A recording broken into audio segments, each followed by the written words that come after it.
The Wisdom of Solomon, chapter 11 through 19. Wisdom led the Israelites through the desert. Wisdom prospered their works by the hand of a holy prophet. They journeyed through an uninhabited wilderness and pitched their tents in untrodden places. They withstood their enemies and fought off their foes. When they were thirsty, they called upon you, and water was given them out of flinty rock, and from hard stone a remedy for their thirst.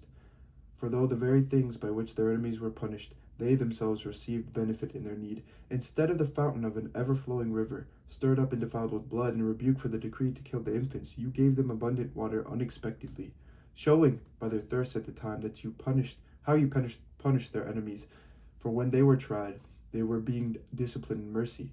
They learned how the ungodly were tormented when judged in wrath. For you tested them as a parent does in warning. But you examine the ungodly as a stern king does in condemnation. Whether absent or present, they were equally distressed, for a twofold grief possessed them, in a groaning at the memory of what had occurred. For when they heard that through their own punishments the righteous had received benefit, they perceived it was the Lord's doing. For though they had mockingly rejected him, who long before had been cast out and exposed at the end of events, they marveled at him, when they felt thirst in a different way from the righteous. In return for their foolish and wicked thoughts, which led them astray to worship irrational serpents and worthless animals, you sent upon them a multitude of irrational creatures to punish them, so that they might learn that one is punished by the very things by which one sins. For your all-powerful hand, which created the world out of formless matter, did not lack the means to send upon them a multitude of bears, or bold lions, or newly created unknown beasts full of rage, or such as breathe out fiery breath, or belch forth a thick pall of smoke, or flash terrible sparks from their eyes. Not only could the harm they did destroy people, but the mere sight of them could kill by fright. Even apart from these, people could fall at a single breath, when pursued by justice and scattered by the breath of your power. But you have arranged all things by measure in number and weight. For it is always in your power to show great strength. And who can withstand the might of your arm? Because the whole world before you is like a speck that tips the scales, and like a drop of morning dew that falls on the ground. But you are merciful to all, for you can do all things, and you overlook people's sins so that they may repent. For you love all things that exist, and detest none of the things that you have made, for you would not have made anything if you had hated it. How would anything have endured if you had not willed it? Or how would anything not called forth by you have been preserved? You spared all things, for they are yours, O Lord, you who love the living. For your immortal spirit is in all things. Chapter 12. Therefore you correct little by little those who trespass, and you remind and warn them of the things through which they sin, so that they may be freed from wickedness and put their trust in you, O Lord. Those who lived long ago in your holy land you hated for their detestable practices, their works of sorcery and unholy rites, their merciless slaughter of children and their sacrificial feasting on human flesh and blood. These initiates from the midst of a heathen cult, these parents who murder helpless lives, you willed to destroy by the hands of our ancestors, so that the land most precious of all to you might receive a worthy colony of the servants of God. But even these you spared, since they were but mortals, and sent wasps as forerunners of your army, to destroy them little by little, though you were not unable to give the ungodly into the hands of the righteous in battle, or to destroy them at one blow by dread of wild animals or your stern word. But judging them little by little, you gave them an opportunity to repent, though you were not unaware that their origin was evil and their wickedness inborn, and that their way of thinking would never change. For they were an accursed race from the beginning, and it was not through fear of anyone that you left them unpunished for their sins. For who will say, what have you done, or will resist your judgment? Who will accuse you for the destruction of nations that you made? Or who will come before you to plead as an advocate for the unrighteous? For neither is there any God besides you, whose care is for all people, to whom you should prove that you are not judged unjustly. Nor can any king or monarch confront you about those whom you have punished.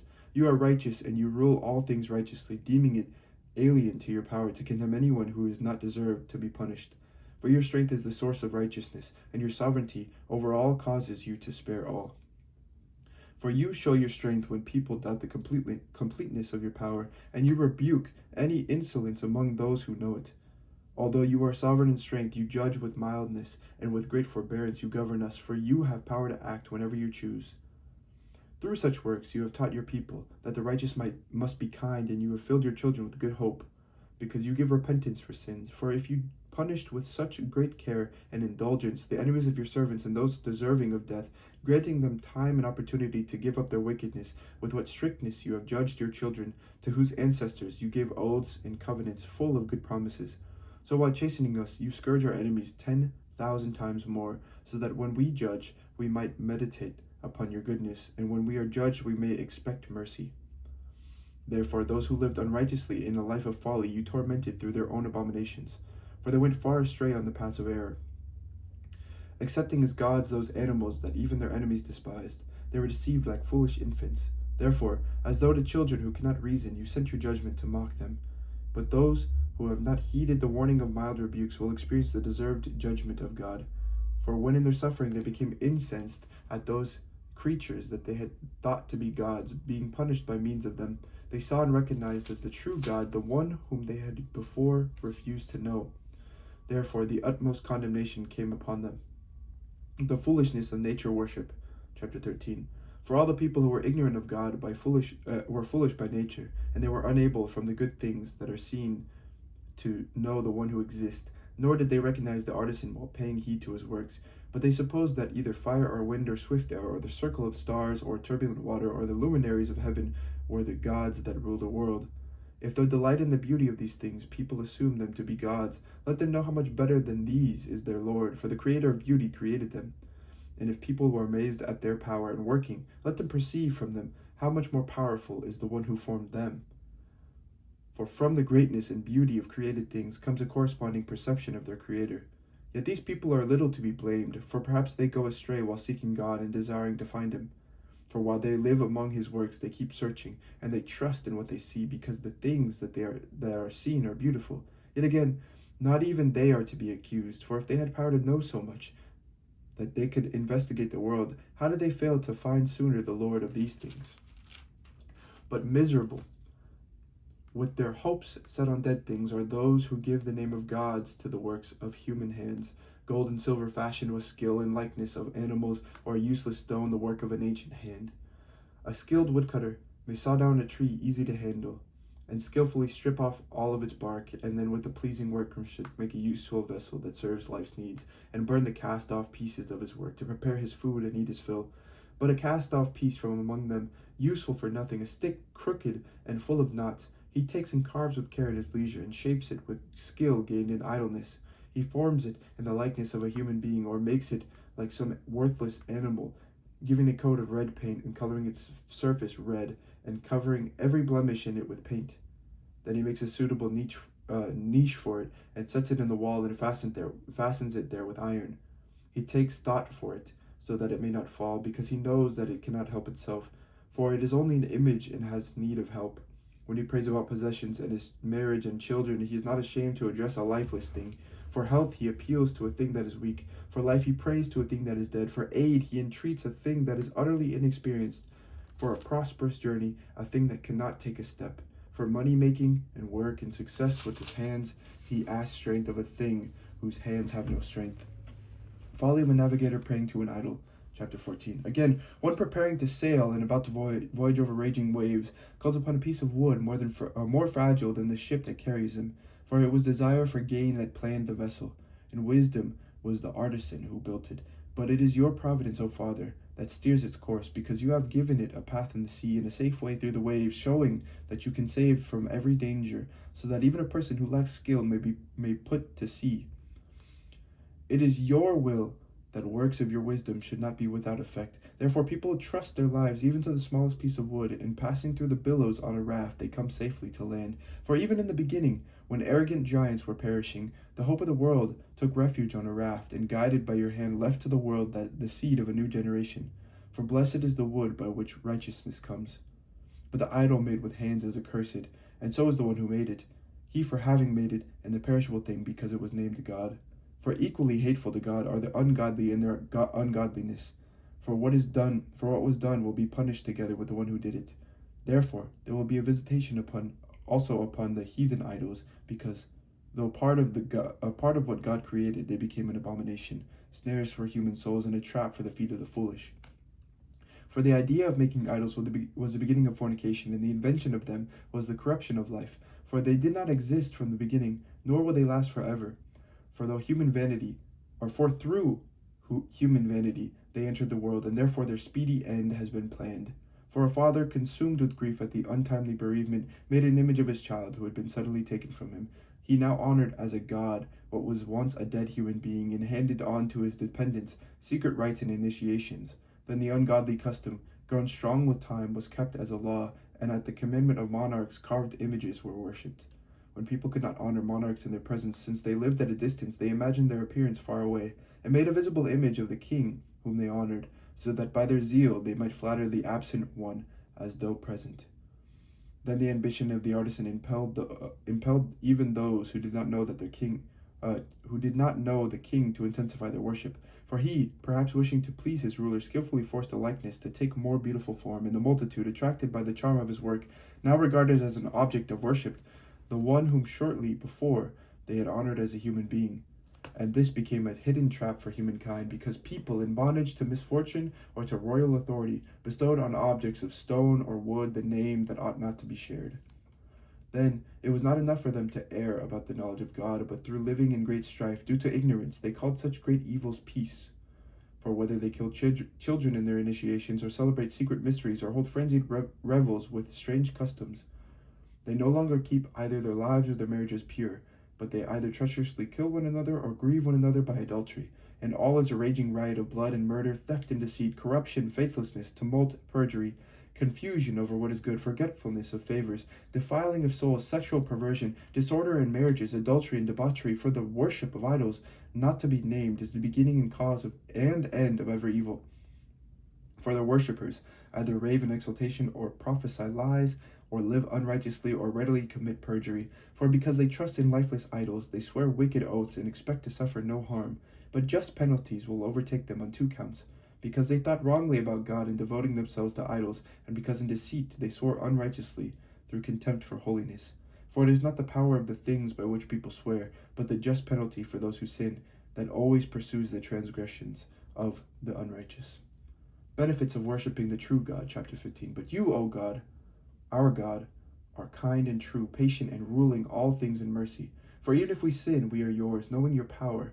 But we will not sin, because we know that you acknowledge us as yours. For to know you is complete righteousness, and to know your power is the root of immortality. For neither has the evil intent of human art misled us, nor the fruitless toil of painters, of figures stained with varied colors, whose appearance arouses yearning in fools, so that they desire the lifeless form of a dead image. Lovers of evil things and fit for such objects of hope are those who either make or desire or worship them. A potter kneads the soft earth and laboriously molds each vessel for our service, fashioning out of the same clay both the vessels that serve clean uses and those for contrary uses, making all alike. But which shall be the use of each of them, the worker in clay decides. With misspent toil, these workers form a futile god from the same clay. These mortals, who were made of earth a short time before, and after a little while ago, go to the earth, from which all mortals are taken, when the time comes to return the souls that were borrowed. But the workers are not concerned that mortals are destined to die, or that their life is brief, but they compete with workers in gold and silver, and imitate workers in copper. And they count it a glorious thing to mold counterfeit gods. Their heart is ashes, their hope is cheaper than dirt, and their lives are of less worth than clay, because they fail to know the one who formed them, and inspired them with active souls, and breathed a living spirit into them. But they considered our existence an idle game, and life a festival held for profit. For they say one must get money however one can, even by base means. For these people, more than all others, know that they sin when they make from earthly matter fragile vessels and carved images. But most foolish, and more miserable than an infant are all the enemies who oppressed your people.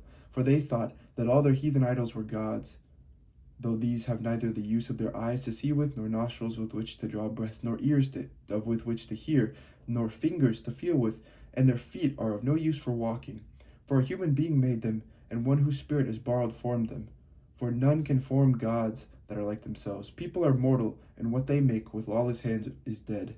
For they are better than the objects they worship, since they have life, but the idols never had. Moreover, they worship even the most hateful animals, which are worse than all others when judged by their lack of intelligence. And even as animals, they are not so beautiful in appearance that one would even desire them, but they have escaped both the praise of God and his blessing. Chapter 16. Therefore, those people were deservedly punished through such creatures and were tormented by a multitude of animals. Instead of this punishment, you showed kindness to your people, and you declared quails to eat, a delicacy to satisfy the desire of appetite, in order that those people, when they desired food, might lose the least remnant of appetite because of the odious creatures sent to them, while your people, after suffering want a short time, might partake of delicacies. For it was necessary that upon those oppressors inescapable want should come, while to these others it was merely shown how their enemies were being tormented. For when the terrible rage of wild animals came upon your people, and they were being destroyed by the bites of writhing serpents, your wrath did not continue to the end. They were troubled for a little while as a warning, and received a symbol of deliverance to remind them of your law's command. For the one who turned towards it was saved, not by the thing that was beheld, but by you, the Savior of all. And by this also you convinced our enemies, that it is you who deliver from every evil. For they were killed by the bites of locusts and flies, and no healing was found for them, because they deserved to be punished by such things. But your children were not conquered even by the fangs of venomous serpents.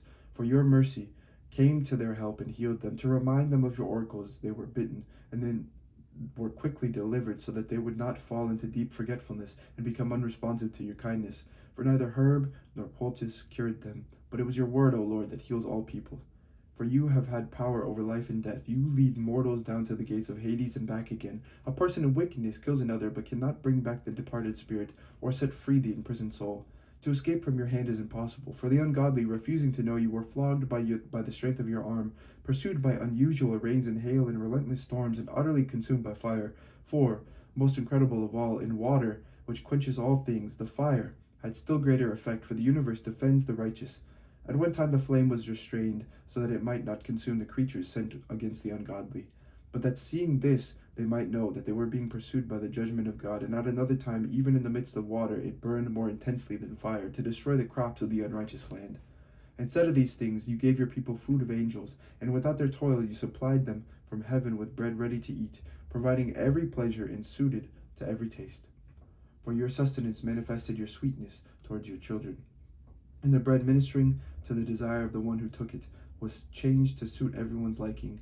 Snow and ice withstood fire without melting, so that they might know that the crops of their enemies were being destroyed by the fire that blazed in the hail and flashed in the showers of rain, whereas the fire, in order that the righteous might be fed, even forgot its native power. For creation, serving you who made it, exerts itself to punish the unrighteous, and in kindness relaxes on behalf of those who trust in you. Therefore, at that time also, changed into all forms, it served your all-nourishing bounty, according to the desire of those who had need, so that your children, whom you loved, O Lord, might learn that it is not the production of crops that feeds humankind, but that your word sustains those who trust in you. For what was not destroyed by fire was melted, when simply warmed by a fleeting ray of the sun, to make it known that one must rise before the sun to give you thanks, and must pray to you at the dawning of the light. For the hope of an ungrateful person will melt like wintry frost and flow away like wastewater. Terror strikes the Egyptians at night, chapter 17. Great are your judgments and hard to describe, therefore uninstructed souls have gone astray. For when lawless people supposed that they held the holy nation in their power, they themselves lay as captives of darkness and prisoners of long night, shut in under their roofs, exiles from eternal providence, for thinking that in their secret sins they were unobserved behind a dark curtain of forgetfulness. They were scattered, terribly alarmed and appalled by specters. For not even the inner chamber that held them protected them from fear, but terrifying sounds rang out among them, and dismal phantoms with gloomy faces appeared, and no power of fire was able to give light, nor did the brilliant flames of the stars avail to illuminate that hateful night.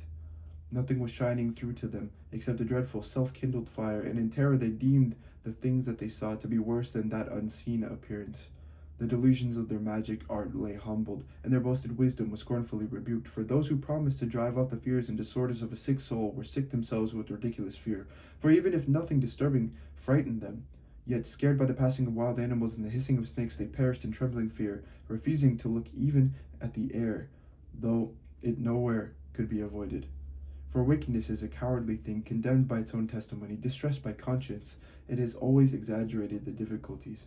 For fear is nothing but a giving up of the helps that come from reason, and hope, defeated by this inward weakness, prefers ignorance of what causes the torment.